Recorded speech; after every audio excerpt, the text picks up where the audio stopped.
Amid the turbulence of world affairs and conscious of the world's suffering, in the year now ending, Baha'is everywhere opened their hearts to all. Mothers and fathers, sisters and brothers, neighbors and colleagues, helping to create sanctuaries of peace and hope.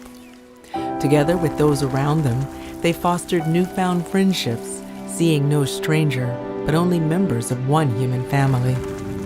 Even in moments of profound difficulty and unforeseen disruptions, a collective yearning deepened to connect to one another, to uplift every soul, and to contribute to the well-being of our shared society. In Brazil, the Chamber of Deputies reflected on a century of efforts by the Baha'i community in that country to promote a common identity. In this chamber that has already experienced so many antagonistic moments, we have the opportunity to listen today to the symphony of the Baha'i community and the symphony of peace, because humanity is one. In Azerbaijan, discussions at a national conference held by the State Committee on Religious Associations highlighted the important role of neighborhoods in strengthening social harmony. Peaceful coexistence starts from the heart of the individual, from inside his or her home, from his or her neighborhood. In the Arab region, discussion forums played an important part in bringing diverse people together to build unity of thought on spiritual and material progress, and on coexistence. The more we look into our commonalities, the more we are united. The more we look into our differences, the more we are divided. These divisions are a result of a crisis of identity. But if we see humanity as one, the seemingly intractable tension between oneness and diversity falls away. An essay published in the Baha'i World this year writes, "Far from threatening or contradicting the essential diversity of humankind, the Baha'i writing suggests that, in fact, a universal human identity is uniquely equipped to ensure the fundamental security and flourishing of our other, narrower identities and affiliations." Through a deepening sense of oneness transcending differences, friends are addressing critical issues like racial justice. Filling this hall tonight is just the beginning of what we hope will be a series of connections and relationships that will grow and grow over the coming years. Family festivals are more than just social gatherings. They are catalysts for racial harmony. These events foster friendships and inspire hope, especially at a time when we're facing challenges of societal cohesion. A film commissioned by the Universal House of Justice explored the Baha'i community's efforts to promote societal harmony.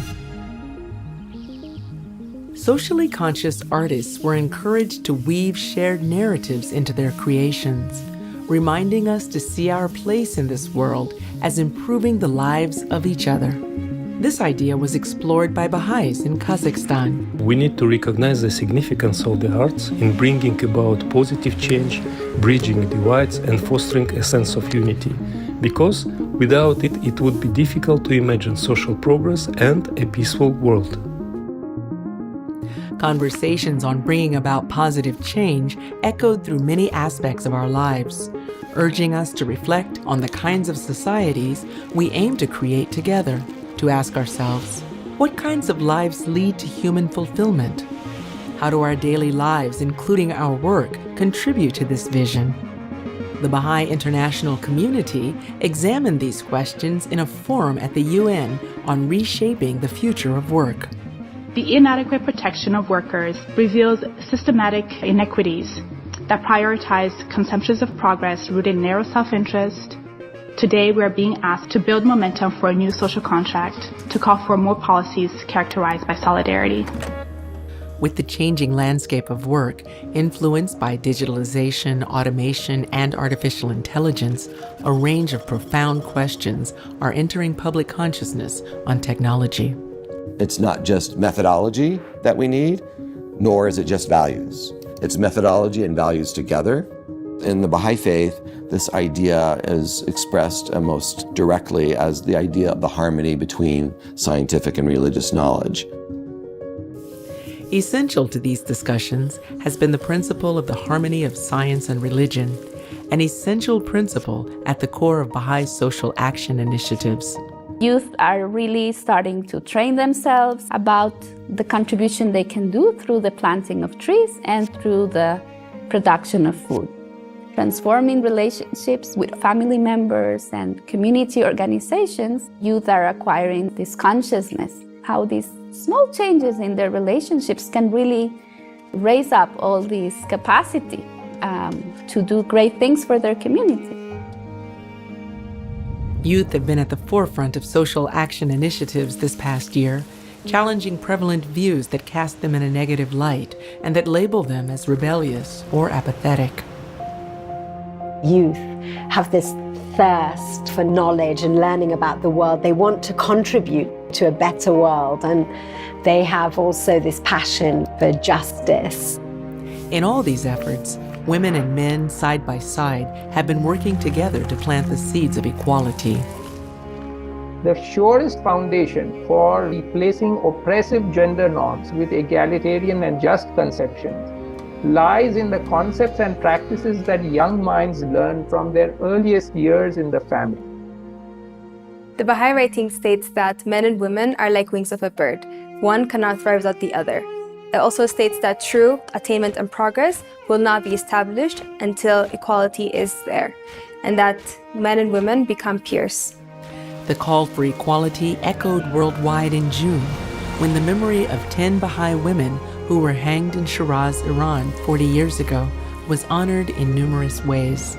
The Our Story is One campaign is resonating with the deepest aspirations of populations around the world to turn to unity rather than division and to see the interconnectedness of our stories. Efforts toward equality and unity pressed on, paving the way for new beginnings. The first national house of worship in the world opened its doors. 3 new Bahá'í houses of worship were announced at Rizwan at the International Bahá'í Convention. Local houses of worship in Kanchanpur, Nepal, and Mwinilunga, Zambia. Beyond this, a national house of worship in Canada. Delegates representing a cross-section of humanity elected the Universal House of Justice at the 13th International Bahá'í Convention, a deeply moving experience that left delegates brimming with inspiration. It just means so much to see how many different people with their cultural differences, they can come together under this banner of unity and in a very spiritual attitude of service.